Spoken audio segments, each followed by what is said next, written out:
신약성경은 예수님께서 십자가에 죽으시고 부활하시고 승천하신 후에 예수님의 제자인 사도들에 의해서 기록이 됩니다. 그러니까 추후 30년대부터 100년 되기 전까지 그 사이에 기록된 것이 신약성경이지요. 중요한 건 그때가 바로 기독교가 유대인들과 로마에 의해서 심각한 박해를 받던 그런 시대라는 겁니다. 도미티아누스 황제가 로마의 황제가 있어요. 로마 11대 황제인데요. 형이 갑작스럽게 죽어서 30대에 로마 황제가 됩니다. 그리고 황제로 재위하는 동안에 기독교를 극심하게 박해했던 사람이 바로 도미티안이라는 황제입니다. 그 뒤를 이은 트라야누스라는 황제 또한 기독교를 박해하게 되는데요. 이때가 바로 성경이 기록될 그 당시의 모습입니다. 왜 그들이 기독교를 박해했을까요? 그 이유는 한 가지죠. 그것은 로마를 통해서 통일이 돼야 되는데 기독교인들은 로마의 황제를 숭배하지 않았기 때문입니다. 그래서 로마 제국 안에 살아가던 기독교인들은 각종 불이익을 당하고 심지어 순교도 당하는 그런 삶을 그들이 살아내게 됩니다. 기독교인들이 세상으로부터 미움을 받는 이유가 크게 두고 보면 두 가지가 있습니다. 첫 번째는 실제로 미운 짓을 할 때 그때 세상으로부터 따돌림을 당하게 되지요. 아마 요즘 한국에서 교회를 기독교를 가리켜서 개독교라고 이름지어 부르는 것 가운데 하나가 이것 아닐까 싶은 생각이 들기도 합니다. 세상 사람들이 보기에 온전하지 못한 정직하지 못한 모습을 교회가 가지고 있단 말이지요. 그것 때문에 사회가 오히려 교회를 걱정하고 교회를 향해서 비난하게 되는 그런 모습을 우리가 볼 수 있습니다. 두 번째인 경우는 교회가 세상의 요구에 순순히 따라가지 않기 때문에 그렇죠. 이게 바로 신약 성경에서 특히 요한계시록에서 말하는 교회가 핍박을 받는 그런 경우라고 볼 수 있습니다. 수요일날 저녁에 요한복음을 함께 나누고 있어요. 거기 요한복음 11장에 보면 예수님 그렇게 말씀하십니다. 내가 세상에 속하지 않은 것처럼 저들도 세상에 속하지 않았습니다. 세상에 속하지 않았다는 것. 이게 바로 그리스도인들을 가르치는 예수님의 모습이기도 합니다. 수도원에 들어가서 산다고 세상과 단절된 삶을 살 수 있는 것은 아닙니다. 세상 속에 살면서 그럼에도 불구하고 세상에 속하지 않은 사람, 그것이 바로 그리스도인의 모습이라는 겁니다. 세상에 속하지 않았다는 게 무슨 말일까요? 이렇게 말할 수 있습니다. 세상 사람들이 살아가는 삶의 원리와 우리 예수 믿는 사람들이 살아가는 삶의 원리가 다르다는 겁니다. 세상 사람들이 소중하게 여기는 가치와 우리 예수 믿는 사람들이 소중하게 여기는 가치가 다릅니다.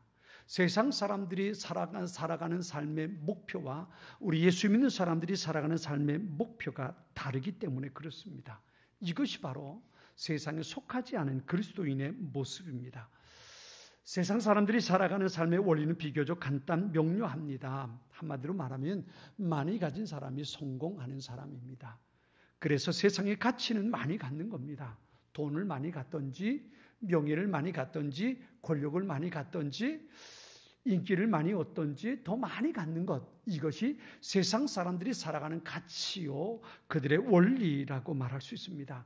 그래서 그것을 위해서 수단과 방법을 가리지 않는 것, 그게 세상 사람들이 살아가는 모습입니다. 그러나 하나님 나라의 백성된 그리스도인이 살아가는 삶의 모습, 그들이 추구하는 가치는 그것과 다릅니다. 하나님 나라에 사는 방법을 가장 잘 보여주는 내용이 마태복음 5장에 나오는 팔복의 말씀입니다. 우리가 한번 생각해 볼까요? 예수님께서 8가지 복에 대해서 말씀하셨는데요. 첫 번째는 심령이 가난한 자는 복이 있다 그랬어요. 두 번째는요, 애통하는 자가 복이 있다 그랬어요. 세 번째는 온유한 자가 복이 있다 그랬어요. 네 번째는요, 의에 줄이고 목마른 사람이 복이 있다 그랬고요. 다섯 번째는요, 긍휼히 여기는 사람이 복이 있다 그랬고요. 여섯 번째는요, 마음이 청결한 사람이 복이 있다 그랬고요. 일곱 번째는요, 화평하게 하는 자가 복이 있다 그랬고요. 마지막 여덟 번째가 의를 위해서 핍박을 받는 사람, 그 사람이 복이 있다 그랬어요. 여러분이 8가지 복 있는 사람의 모습을 한번 생각해 보세요. 그 중에 어느 한 부분이 더 많이 가진 사람이 복이 있다는 얘기일까요? 그 부분은 없습니다. 가난한 사람, 마음이 부드러워서 자기의 것을 나누어 주는 사람, 애통하는 사람, 화평을 위해서 자신의 것을 헌신하는 사람, 의를 위해서 핍박을 받는 사람, 그들이 복이 있다고 말하는 겁니다. 그 모습을 가장 잘 우리에게 이미지적으로 설명해 준 내용이 그 다음에 나오는 소금과 빛에 대한 이야기입니다. 예수님께서 너희는 세상의 소금이고 너희는 세상의 빛이라 말씀하셨어요. 소금과 빛은 자기를 희생하고 자기를 나누어 주고 자기가 죽을 때에만 역할하는 것이 빛이고 소금입니다. 마태복음 5장 16절은 이렇게 말합니다. 이같이 너희 빛이 사람 앞에 비치게 하여 그들로 너희 착한 행실을 보고 하늘에 계신 너희 아버지께 영광을 돌리게 하라 그랬어요. 그러니까 우리 예수 믿는 사람들이 소금과 빛으로 살아갈 때, 자기의 것을 나누고 부수고 헌신하며 살아갈 때 그것이 세상 사람들에게 빛이 될 거고 그 모습을 통해서 하나님께 영광을 돌리게 된다는 겁니다. 이 말씀의 결론이 마태복음 5장 우리 11절 12절에 나오는데요. 그 중에 이런 내용이 나와요. 나로 말미암아 너희를 욕하고 박해하고 거짓으로 너희를 거스려 모든 악한 말을 할 때에는 너희에게 복이 있나니 기뻐하고 즐거워하라. 너희 하늘에서 너희의 상이 큼이라. 이것이 바로 우리 예수 믿는 사람들이 가지고 살아야 할 삶의 가치요, 목표요, 원리입니다. 세상 사람들은 더 많이 모으고 더 높이 올라가고 더 많이 가지려고 몸부림치며 살지만 우리 예수 믿는 사람들은 자기의 것을 나누고 부수고 죽이며 하나님의 영광을 드러내며 사는 것, 하늘에서 하나님께서 나를 위해 주실 그 상을 기대하며 사는 것, 그것이 그리스도인들이 살아가야 할 삶의 모습이라는 겁니다. 세상 사람들과 우리 예수 믿는 사람들의 삶의 가치가 다릅니다. 살아가는 목표가 다릅니다. 삶의 방향이 달라집니다. 그렇기 때문에 세상이 예수 믿는 사람들을 편하게 볼 수 없는 겁니다. 이것이 예수 믿는 사람들이 세상에서 고난을 당하는 이유 가운데 하나입니다. 더군다나 요한계시록 성경이 기록될 그 당시에는 로마라고 하는 거대한 제국이 세상을 다스릴 때입니다. 로마 제국에서 편하게 살 수 있는 방법은 한 가지입니다. 그건 로마는 나의 신입니다. 나의 주님입니다. 라고 고백하며 사는 겁니다. 그래서 로마의 화폐에는 가이사는 신이라고 하는 글씨가 쓰여져 있습니다. 어느 곳에든 로마가 다스리는 곳에선 로마 황제가 나의 주님이라고 나의 신이라고 고백해야만 그들은 물건을 사고 팔 수 있습니다. 그렇지 않을 때는 그들은 고난을 당할 수밖에 없는 겁니다. 이 생각을 가지고 오늘 본문의 주인공인 버가모 교회를 한번 살펴보겠습니다. 버가모 교회는 아시아 최대 수도입니다. 로마 총독이 주재하는 도시입니다. 이 버가모에 3대 자랑거리가 있어요. 하나는 제우스 신전이 있어요. 두 번째는 뱀신인 아스클레피우스라는 신의 신전이 이 버가모에 있습니다. 세 번째는 가장 거대한 도서관이 이 버가모에 있습니다. 제우스 신의 신전이 있고 뱀신인 아스클레피우스의 신전이 있고 그리고 큰 도서관이 있다는 것, 그리고 그걸 그렇기 때문에 총독이 거기서 통치하고 있었고 그리고 총독에 의해서 로마 황제의 신전이 그곳에 만들어져 있었습니다. 그래서 오늘 성경에서도 이 버가모 교회를 일컬어서 사단의 위에 세워진 도시라고 그렇게 말하고 있는 것을 우리가 볼 수 있습니다. 이렇게 긴장된 지역에 버가모 교회가 세워져 있습니다. 여기서 버가모 교회가 겪게 되는 두 가지를 오늘 본문을 통해서 생각할 수 있습니다. 하나는 박해입니다. 두 번째는 유혹입니다. 오늘 본 13절은 이렇게 말하죠. 우리 같이 한번 읽어볼까요? 13절의 말씀입니다. 우리 같이 읽습니다. 네가 어디에 사는지를 내가 아노니 거기는 사탄의 권자가 있는 데라. 내가 내 이름을 굳게 잡아서 내 충성된 증인 안디바가 너희 가운데 곧 사탄이 사는 곳에서 죽임을 당할 때에도 나를 믿는 믿음을 저버리지 아니하였도다. 아멘. 버가모 교회가 주님 앞에 칭찬받는 것 한 가지가 바로 이겁니다. 사탄의 권좌가 있는 곳에 버가모 교회가 있는데 그런데 그곳에서도 그들의 믿음이 흔들리지 않았다는 겁니다. 우상에 본 거지. 제우스 신전이 있고, 그리고 뱀신의 신전이 있고, 그리고 황제의 신전이 있는 곳입니다. 그곳에서 우상에게 절하지 않고 하나님을 섬기는 믿음을 굳게 지킨 것이 버가모 교회라는 것입니다. 특별히 여기는 안디바라는 사람에 대한 이야기를 주님께서 하고 있는 것을 우리가 볼 수 있어요. 안디바라는 사람은 어떤 사람이냐 하면요, 안디바라는 사람은 석공입니다. 돌로 조각해서 뭔가를 만들어내는 사람이에요. 그런데 어느 날 총독이 이 버가모 지역에 로마 황제를 위한 신전을 세우려고 합니다. 그러면서 로마 황제의 신상을 만들어 달라고 이 안디바에게 명령을 합니다.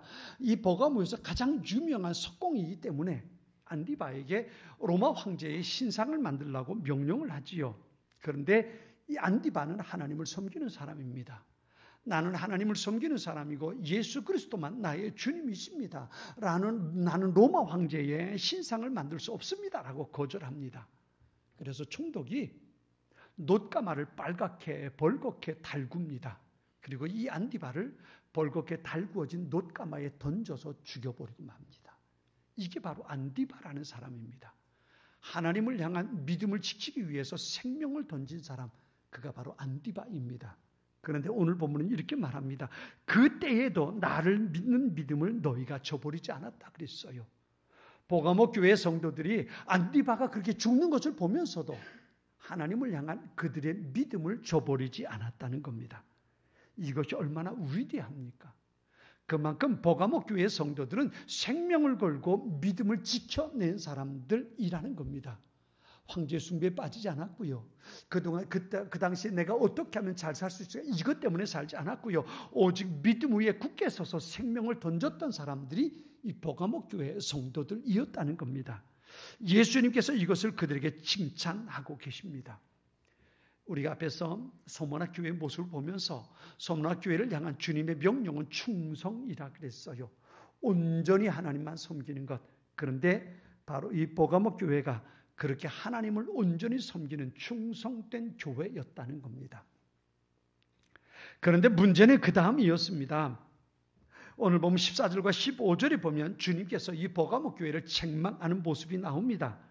그것이 뭐냐 하면 두 가지 책망할 것이 있다라고 말씀하시는데, 첫 번째는 발람의 교훈을 지키는 자들이 있고, 두 번째는 니골로 당의 교훈을 지키는 사람들이 있다는 겁니다.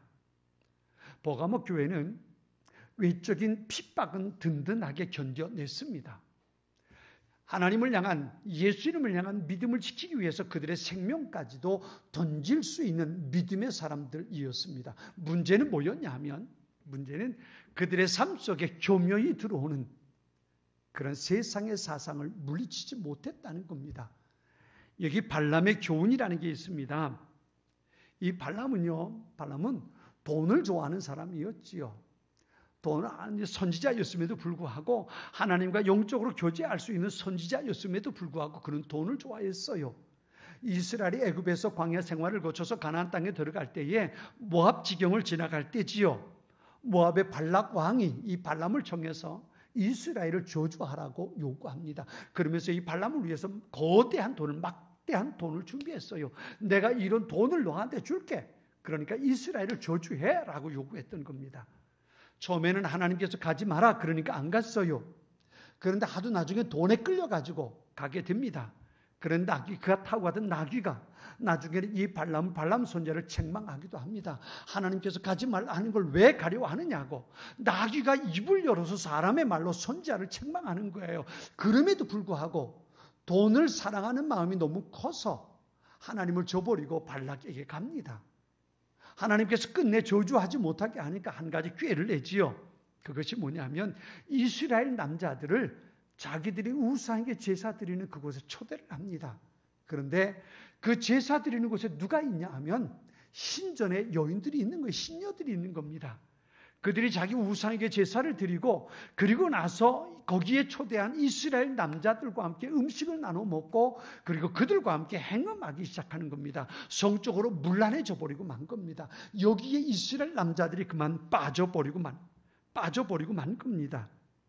이게 바로 발람의 꾀였습니다. 근데 이로 인해서 24,000명이라는 이스라엘 남자들이 죽음을 당하게 되고 맙니다. 그들은 가나안 땅을 향해 가는 사람들이었습니다. 그런데 발람에 의해서 유혹을 받아서 그들은 무너져 내리고 말았던 겁니다. 우상 숭배에 동참하게 되고요. 성적으로 문란하게 되고요. 이스라엘이 타락해져 버리고 말았던 겁니다. 이게 바로 발람의 교훈을 따라 사는 사람들의 모습입니다. 두 번째 나오는 것이 니골라 당의 모습입니다. 예배석 교회를 향해서 말씀하실 때는 니골라 당의 행위를 미워했다고 칭찬을 받았어요. 그런데 여기 버가모 교회에는 니골라 당의 교훈을 지키는 사람들이 있었다 그랬어요. 이 니골라 당은요, 요즘 구원파와 같은 사상을 가지고 있는 사람들입니다. 나는 예수 믿으니까, 나는 예수 믿어서 구원받았으니까 그 다음에 내가 무슨 일을 해도 상관없다고 생각하는 사람들입니다. 무율법주의자들이에요. 예수를 믿고 구원받았으면 그건 절대로 취소되지 않으니까 내가 무슨 짓을 해도 그건 상관없다는 거예요. 구원이 취소되지 않는다는 거지요. 그래서 그들은 율법과 상관없이 살아도 된다고 생각하는 겁니다. 예수를 믿어서 구원받았으니까 그 다음에 내가 무슨 일을 해도 상관없다는 거예요. 이게 그들이 가지고 있는 모습이었던 거예요. 이게 바로 교회 안에, 버가모 교회 안에 온전한 하나님의 말씀대로 살지 못하게 만들어 놓았던 겁니다. 여기서 우리 지상교회가 결코 완전할 수 없다는 것을 우리가 살펴볼 수 있어요. 이런 모습이죠. 성령으로 시작했다가 육체로 끝나는 사람들이 있다라고 말씀하시는 성경 구절을 생각하게 돼요. 우리 사도 바울이 말하는 데마라는 사람이 있습니다. 골로새 4장 14절에 보면 사랑받는 의원 누가와 또 데마가 너희에게 문안한다라고 말씀했어요. 그러니까 이 데마라는 사람은 누가와 함께 바울이 선교 사역을 감당하는 동역자였습니다. 그런데요, 디모데후서 4장 10절에 보면 데마는 이 세상을 사랑하여 나를 버리고 데살로니가로 갔다 그랬어요. 사도 바울과 함께 복음을 전하는 동역자였는데 세상을 사랑해서 바울을 버리고 데살로니가로 갔다는 겁니다. 이게 데마의 모습이었던 겁니다. 그러니까 하나님을 사랑하는 마음으로 헌신하기로 결정했는데 나중에 살다 보니까 그것이 버거워서 그만 그 모든 것을 던져버리고 세상을 향해 간 겁니다. 이게 바로 데마의 모습이었던 것이요. 우리 예수 믿는 사람들이 이럴 수도 있다는 것을 잊지 말아야 돼요. 생명의 위협이 오는 핍박과 박해는 견뎌낼 수 있어요. 그런데 은밀하게 우리의 믿음을 약화시키려고 시도하는 사탄의 시도에는 쉽게 넘어갈 수 있단 말이에요. 우리는 어떤 경우에도 올바른 신앙의 모습이 아닌 것은 결코 타협하지 말아야 합니다. 사탄은 우리에게 신앙을 버리라고, 교회 가지 말라고 요구하지 않습니다. 사탄은 우리에게 이렇게 말합니다. 교회 가지 말라는 게 아니야. 교회는 다음 주에 가도 되지 않아. 오늘은 이걸 좀 해라고 말합니다. 사탄은 이렇게 말합니다. 기도하지 말라는 게 아니야. 기도는 좀 여유로울 때 해도 되잖아. 지금은 이게 급하니까 기도 말고 이걸 해야지. 사탄은 우리에게 그렇게 말하는 겁니다. 여러분, 이런 얘기를 들어봤지 않습니까? 여러분의 마음속에 아마 사탄이 이렇게 속삭이는 이야기를 아마 여러분 다 들어봤을 겁니다. 굳이 지금 일어나서 기도할 필요 없잖아. 지금 좀 더 자고 낮에 기도해. 오늘만 꼭 교회 가야 되니 다음 주에도 갈 수 있잖아. 오늘은 이거 급하니까 이거 해야지. 이거 안 하면 네가 얼마나 손해보는데. 사탄이 우리의 마음에 끊임없이 유혹하고 이 사탄의 유혹에 내가 타협해버리면 이게 바로 발람의 교훈과 니골라 당의 교훈을 따라가는 사람들이 되고 마는 겁니다. 모세가 이스라엘을 애굽에서 데려 나올 때에 바로와 함께 협상하는 모습이 나옵니다. 내가 이 백성과 함께 광야에 가서 하나님 앞에 예배하겠다고 말합니다. 그런데 바로가 이렇게 말합니다. 너희 남자들만 데리고 가서 예배해라. 심지어 이렇게 말합니다.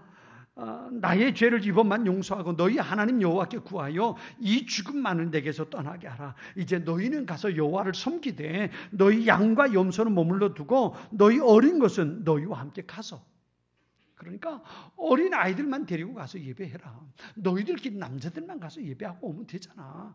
너희 재산은 여기 놔두고 라고 얘기하는 겁니다. 그런데 모세는 단호하게 거절합니다. 우리가 모두 가야 합니다. 가요.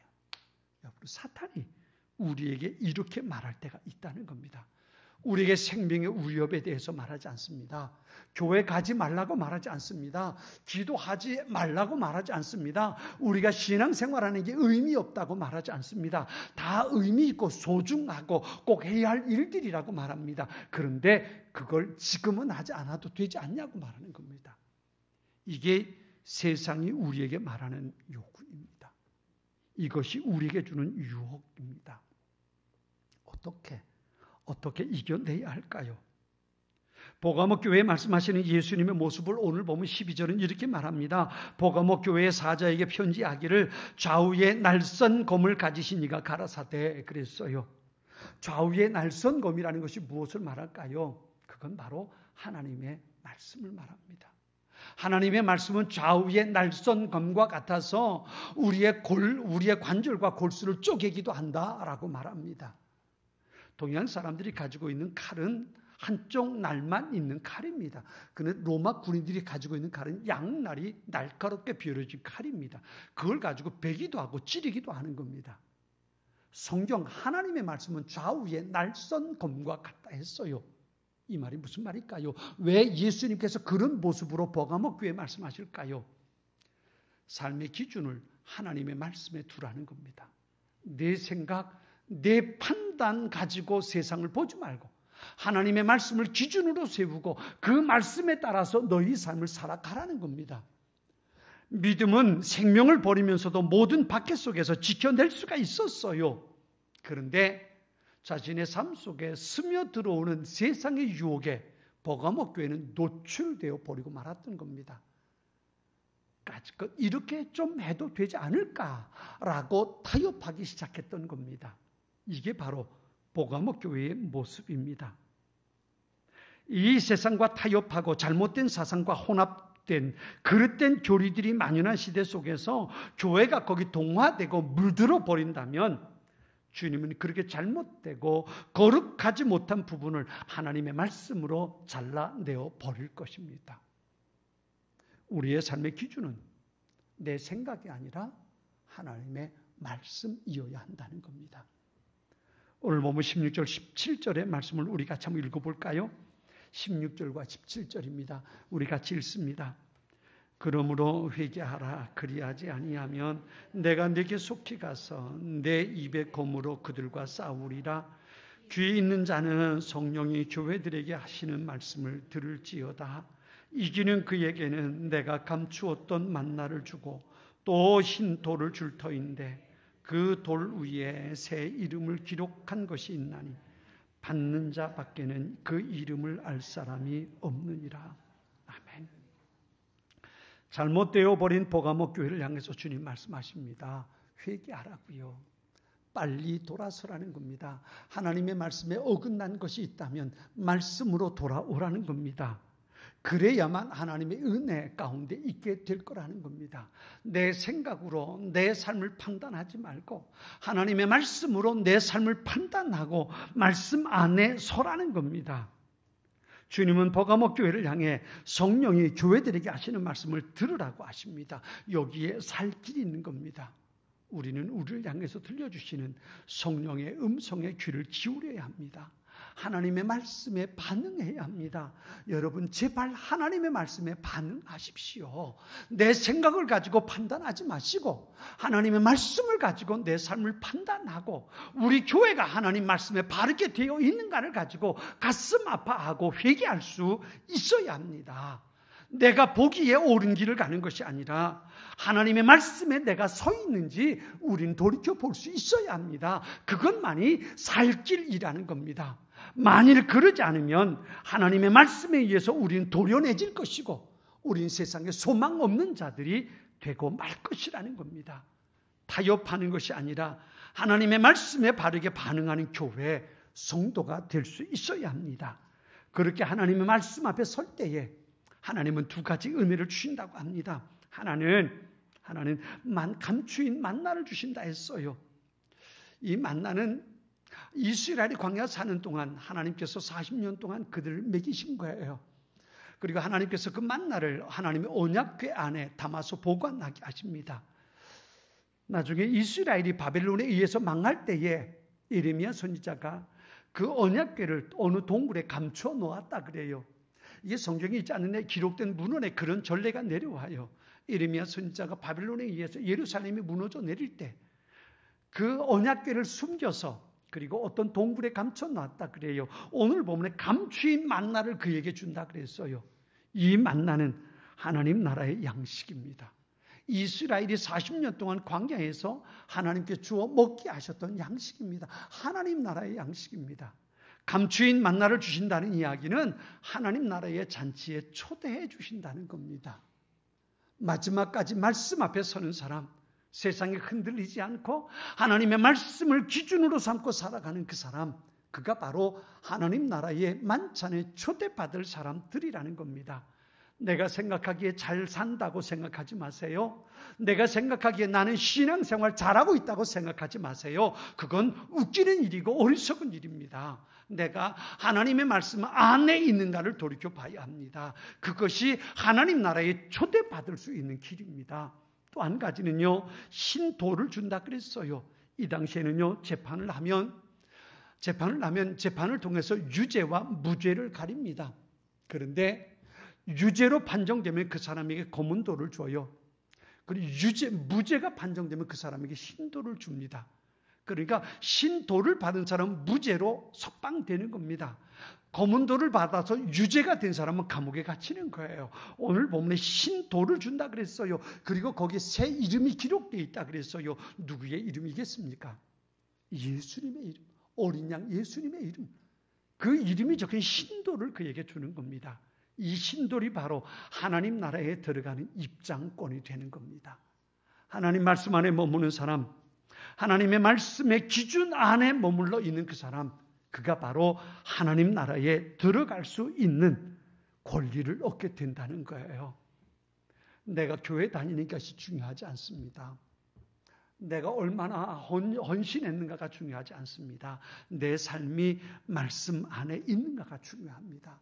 생명의 위협이 문제가 아닙니다. 내 삶이 세상과 혼합되어 버리고 타협해 버린다면 우리는 하나님 나라에 거절당하는 사람들이 될 수밖에 없을 겁니다. 내가 좀 더 많이 갖고, 내가 좀 더 높이 올라가고, 내가 세상에서 좀 더 유명하게 되는 것, 내가 좀 더 많은 인기를 누리며 사는 것, 이것이 중요하지 않습니다. 우리는 세상의 가치가 아니라 하나님 나라의 가치를 추구하며 살도록 부름받은 그리스도인들입니다. 얼마나 더 많이 소유하는지, 더 높이 올라갈지 그것에 마음을 두지 마세요. 사람들로부터 내가 얼마나 더 인정을 받을지 그것 마음속에 두지 마세요. 내가 하나님 앞에 어떤 사람으로 인정받을 수 있을지, 하나님께서 내 인생을 어떻게 평가하실지, 내가 말씀의 기준을 가지고 볼 때에 내 삶이 어떻게 될지, 그것에만 관심을 두고 하나님의 영광을 위해서 살아갈 수 있어야 합니다. 하나님께서 그 사람을 잘했다 칭찬하실 것입니다. 사랑하는 성도 여러분, 주님께서 우리를 하나님 나라에 초대하실 수 있는, 하나님 나라의 잔치에 초대받는 우리 모두가 돼야 되지 않겠습니까? 그러기 위해서 우리에게 중요한 것은 하나님의 말씀입니다. 하나님의 말씀이 내 삶의 기준이 될 수 있도록, 그 말씀에서 어긋나지 않도록 우리의 삶을 바르게 세워갈 수 있는 우리 모두가 될 수 있기를 바랍니다. 같이 기도하겠습니다.